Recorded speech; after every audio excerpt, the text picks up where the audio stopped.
লালমনিরহাটে কালবৈশাখী ঝড়ে উড়ে গেছে কয়েকশো ঘরবাড়ি ও গাছপালা। জেলার ৫টি উপজেলার বিভিন্ন জায়গায় ঝোড়ো হাওয়ায় ঘরবাড়ির পাশাপাশি ফসলেরও ক্ষয়ক্ষতি হয়েছে। শনিবার রাত 10:45টার দিকে জেলার সদর, আদিতমারী, কালীগঞ্জ, হাতীবান্ধা ও পাটগ্রাম উপজেলার বিভিন্ন জায়গায় ঝড়ের তাণ্ডব চলে। ৩০ মিনিট ধরে চলা ঝোড়ো হাওয়া ও শিলাবৃষ্টিতেই এই অবস্থা। এ ঝড়ে শত শত বসতবাড়ি ও সরকারি বেসরকারি প্রতিষ্ঠান লন্ডভন্ড সহ হাজার হাজার বিঘা জমির ফসল নষ্ট হয়ে গেছে। সব মিলে ধারণা করা হচ্ছে কয়েক কোটি টাকার ক্ষতি হয়েছে। RICL TMX, যুগের পর যুগ স্থাপনা থাকে মজবুত।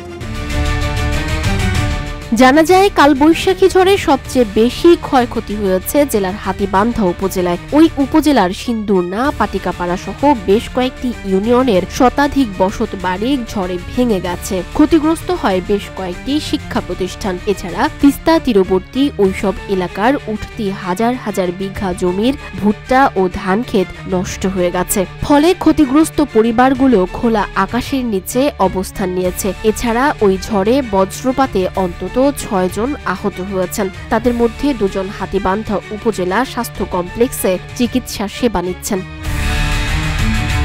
সরকারি ও বেসরকারিভাবে ক্ষয়ক্ষতির পরিমাণ এখন পর্যন্ত নির্ধারণ করা না হলেও ধারণা করা হচ্ছে ক্ষতির পরিমাণ কয়েক কোটি ছাড়িয়ে যাবে। হাতীবান্ধা উপজেলা নির্বাহী কর্মকর্তা শামীম মিয়া ও প্রকল্প বাস্তবায়ন কর্মকর্তা উত্তম কুমার নন্দী ক্ষতিগ্রস্ত এলাকা ঘুরে ঘুরে ক্ষয়ক্ষতির তালিকা করছেন।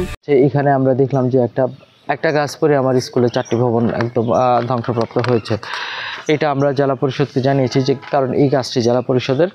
আমরা ক্ষয়ক্ষতির পরিমাণ নিরূপণ করার চেষ্টা করছি। আমার পিএও আমার সাথেই আছেন। আমরা SOS ফর্ম যেটা আছে আমাদের দুর্যোগের, সেই ফর্মটাতে আমরা তথ্য প্রেরণ করছি, জেলা প্রশাসক মহোদয় বরাবর তথ্য প্রেরণ করছি, যেখানে ক্ষয়ক্ষতির জন্য যে অধিদপ্তর যে পরিমাণ দিতে পারে, ক্ষতিপূরণ দিতে পারে, সেটা দিব। পাশাপাশি দরিদ্র জনগণ যদি আমরা দেখার পরে যদি ইমার্জেন্সি কিছু প্রয়োজন হয়, সেক্ষেত্রে আমরা উপজেলা পরিষদের পক্ষ থেকে তাদেরকে যদি শুকনো খাবার বা কোনো কিছু প্রয়োজন হয় সেটা সরবরাহ করব।